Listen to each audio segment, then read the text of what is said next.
को किस तरह जातीय शब्द का इस्तेमाल किया गया, एक दिन में ही प्रधानमंत्री नरेंद्र मोदी को तेली बना दिया गया।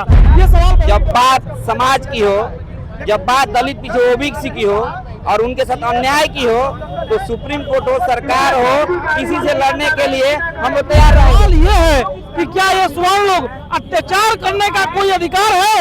संविधान में अत्याचार क्या कोई अधिकार का प्रावधान है? यूजीसी गाइडलाइन को जिस तरह से सुप्रीम कोर्ट ने रोक लगाया है, उसको लेकर सिवान के सड़कों पे युवाओं का हल्ला बोल उतर चुका है। और देख सकते हैं हमारे पीछे तमाम सिवान के युवा सड़कों पे उतरे हुए और यूजीसी जो गाइडलाइन 2026 का उसे लागू करने की बात कर रहे हैं। ये लोगों से बात करेंगे और जानेंगे कि ये लोग क्या कह रहे हैं। सुप्रीम कोर्ट के आदेश का आप लोग उल्लंघन कर रहे हैं। मैंने हम लोग इस देश में लोकतांत्रिक पद्धति का हम लोग पालन कर रहे हैं। हमारे संविधान, हमें लोकतांत्रिक अधिकार है कि हम अपने कोई बात हो तो उस पर अपनी आवाज उठाएं। सुप्रीम कोर्ट में जो किया, और सुप्रीम कोर्ट में लोग जो जाते हैं वो स्पष्ट आप जानते हैं उसी गांव उसी समाज से जाते हैं, और जिस समाज में ये मानसिकता भरा हुआ है, हम कहीं सुप्रीम कोर्ट की अवहेलना नहीं कर रहे हैं। हम सुप्रीम कोर्ट से यह अनुरोध कर रहे हैं कि अगर यूजीसी ने कहा है कि 5 सालों में 118% अगर दमन बढ़ी हुई है, तो उसके लेकर के ये गाइडलाइन बहुत महत्वपूर्ण है, उसको लागू करना चाहिए। नहीं तो मैं एग्जाम्पल आपको बता देना चाहता हूँ कि आप इसी देश के संविधान में लिखा है कि 49.5% से ज्यादा आरक्षण का दायरा नहीं होना चाहिए। लेकिन जब बीजेपी गवर्नमेंट ने EWS का कंसेप्ट लाया, उस समय किसी जज ने ये नहीं कहा कि यह संविधान का उल्लंघन है। और इसलिए आज हम ये सवाल उठा रहे हैं कि जब EWS की बारी आई तो किसी जज ने यह सवाल नहीं उठाया, कोई सुप्रीम कोर्ट आगे नहीं आया। लेकिन जब ओबीसी का कंसेप्ट आया तो इस पर रोक लगा दिया गया, और बिना किसी नेता का बोले हुए, किसी बड़े लोगों को बोले, किसी पॉलिटिकल पार्टी बोले हुए, इसलिए हम विरोध कर रहे हैं कि हर हाल में इसे यूजीसी गाइडलाइन पर लागू किया जाए।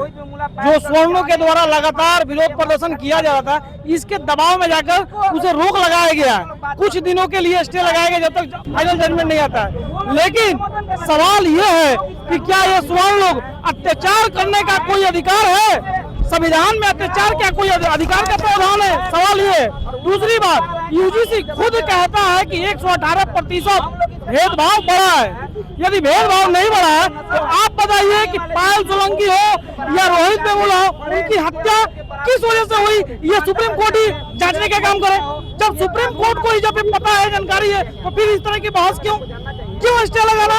और जातिवाद सच्चाई है। आप इस बात से भी अंदाजा लगा सकते हैं कि प्रधानमंत्री मोदी को किस तरह जातीय शब्द का इस्तेमाल किया गया, एक दिन में ही प्रधानमंत्री नरेंद्र मोदी को तेली बना दिया गया। ये सवाल बहुत महत्वपूर्ण है।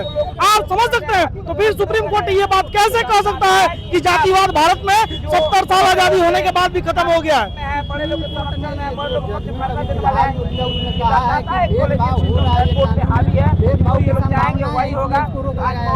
भेदभाव की कैसी संभावना है? किसी भी कानून को आता है तो उसमें एक स्टे होता है, तो उसमें जांच होती है किसी भी आप कहिएगा कि मुझे मारा गया, उसका कोई प्रूफ होगा ना, कोई विटनेस होगा ना? बिना विटनेस का कोई कार्रवाई हो जाएगी? नहीं होगी। ये गलत तर्क है। स्टे लगाया है, सुप्रीम कोर्ट के खिलाफ आप लोग जा रहे हैं।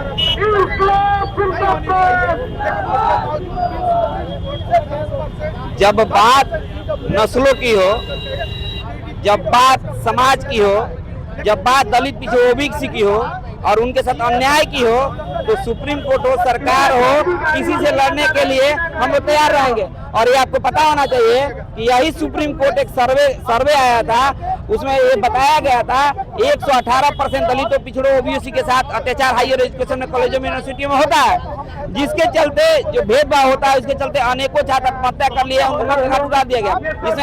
जिसमें रोहित वेमुला, पायल तड़वी जैसे अनेकों छात्र आत्महत्या कर लिए।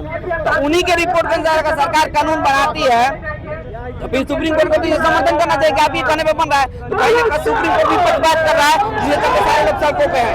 और एक बात जान लीजिए, दलित पिछड़े ओबीसी का हक है कि भाई उनके साथ भेदभाव ना हो, उनके बच्चे पढ़े लिखे आगे बढ़े। तो आने वाले दिनों में पूरा दलित समाज, पिछड़े समाज, ओबीसी समाज सड़कों पे होगा। अब इसका जवाब वही सरकार और न्यायपालिका को भी, प्रशासन के होगी। सवर्ण समाज कह रहा है कि हमारे साथ हम कोई भेदभाव नहीं करते हैं और ये हमारे खिलाफ कानून है। आपको पता होना चाहिए कि स्वर्ण समाज में केवल 3-4 जातियां ही नहीं आती है, उसमें मुस्लिम समाज में आता है, जिसमें सैयद शेख पठान है। तो आज सैयद शेख पठान ने इसका विरोध क्यों नहीं किया?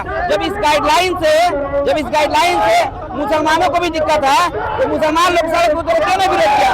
ये दर्शाता है कि आप भी सोच करते हैं और आपको डर है कि आने वाले दिनों में किसी गरीब दलित पिछड़े पे आपका हक अधिकार नहीं चल पाएगा, आप सोच नहीं करते, उसके लिए आप बेचैन है।